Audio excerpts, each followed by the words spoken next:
ইসরায়েলের দুঃসাহস এবার চূড়ান্ত সীমা অতিক্রম করে ফেলেছে।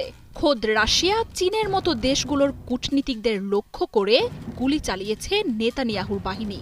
ফিলিস্তিনের পশ্চিম তীরে যুক্তরাজ্য, ফ্রান্স, কানাডা, চীন, রাশিয়া সহ অন্তত ৩০টি দেশের কূটনীতিকদের পরিদর্শনের সময়ে তাদের লক্ষ্য করে গুলি ছোড়ে ইসরায়েলি বাহিনী।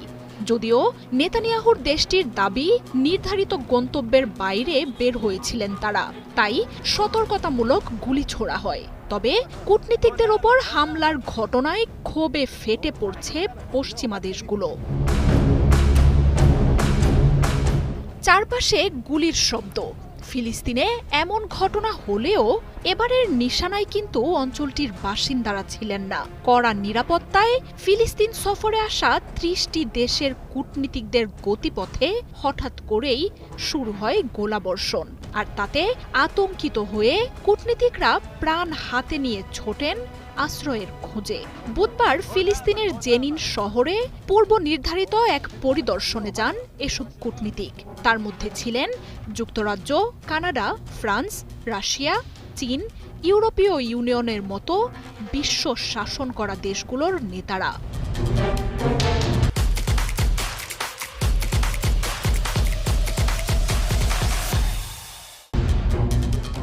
পর্যটকের মতো ঘুরে ফিরে ফিলিস্তিনিদের দুর্দশা দেখার সময় আকস্মিকভাবেই গুলির শব্দ ভেসে আসে।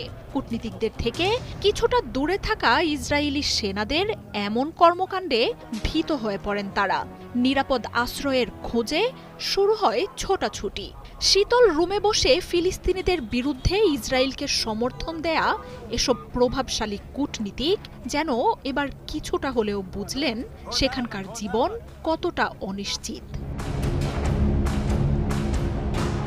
ইসরায়েল বলছে, অনুমোদিত রাস্তা থেকে সরে যাচ্ছিলেন পরিদর্শনে আসা কূটনীতিকরা, আর তাই তাদের সতর্ক করতেই ফাঁকা গুলি ছোড়ে সেনারা। সাথে সাথেই এই ঘটনার জন্য ক্ষমাও চান ইসরায়েলের প্রতিরক্ষা মন্ত্রী। তবে কূটনীতিকদের লক্ষ্য করে গুলি চালানোর এমন দুঃসাহসে চরম ক্ষেপেছে প্রভাবশালী দেশগুলো। ইসরায়েলের কোনো অজুহাতই কানে তুলছে না তারা। এর পরপরই ইসরায়েলের রাষ্ট্রদূতদের তলব করে ঘটনার শিকার দেশগুলো।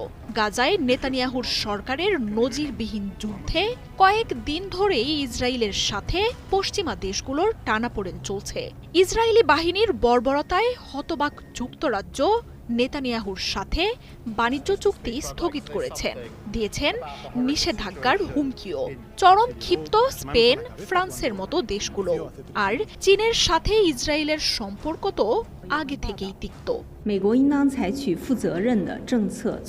কূটনীতিকদের গুলি ছোড়ার ঘটনা এত সহজে ছেড়ে দেবে না চীন, রাশিয়া সহ পশ্চিমা দেশগুলো।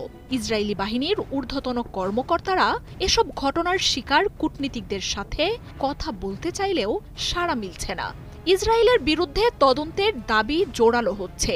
বিদেশি কূটনীতিকদের উপর যে কোনো হুমকিকে অগ্রহণযোগ্য বলেও বার্তা দিয়েছে দেশগুলো। মার্জিয়া উপমা, ৭১।